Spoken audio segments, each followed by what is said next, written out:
With the Aegean Sea and Turkey to the east and the Ionian Sea and Italy to the west, Greece and its islands has long been the holiday destination of choice for millions of people worldwide.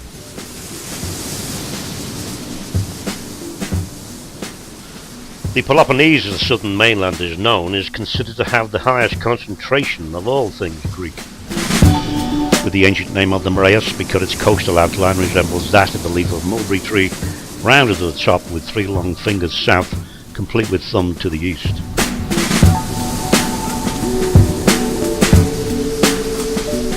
"150 miles northeast of modern Vasia lies Greece's capital city, Athens.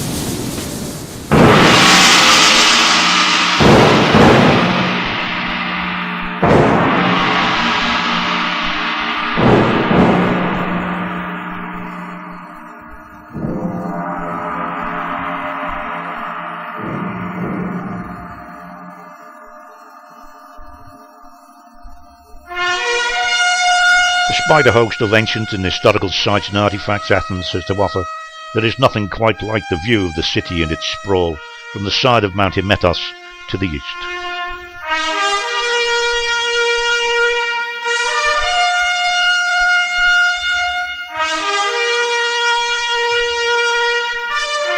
One of the world's oldest cities, Athens has a recorded history stretching back around 3,400 years.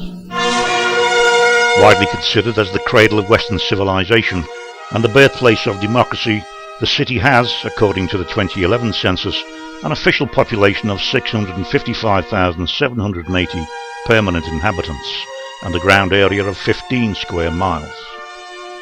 Together with the seaport of Piraeus and its urban districts, the population increases to over 3 million spread throughout a land area of 159 square miles, while with the addition of its outer urban area, the population reaches a figure of just over 4 million.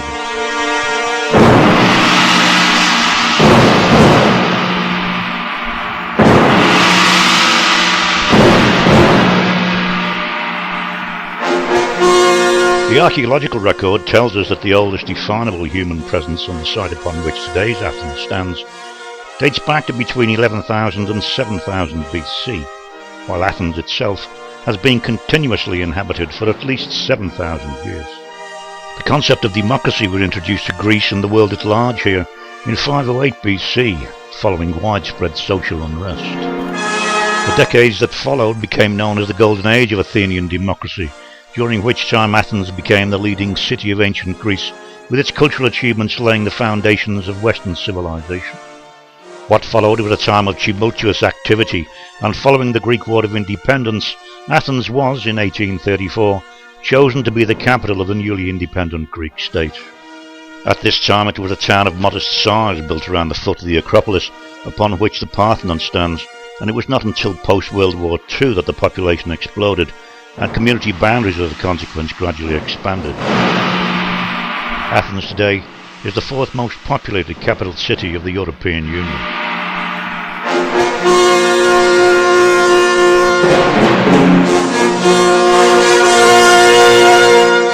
And so a glimpse of Greece is all we have today, one of the most extraordinary civilizations the world has ever known, birthplace of democracy, cradle of Western civilization, home to classical architecture, drama, science, mathematics and philosophy.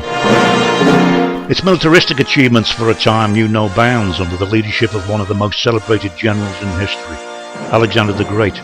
Its mythology, wondrous tales woven around its gods personified, helped simplify daily life for many.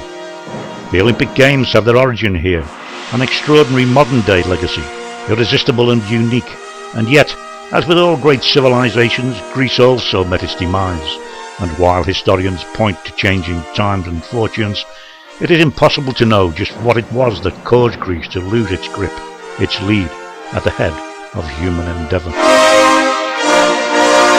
What we do know is that the legacy it left us, with those reference points laid down thousands of years ago, hold as true today as they did then, and will undoubtedly, as far as we, in our limited capacity, are able to foresee, hold true for thousands of years to come.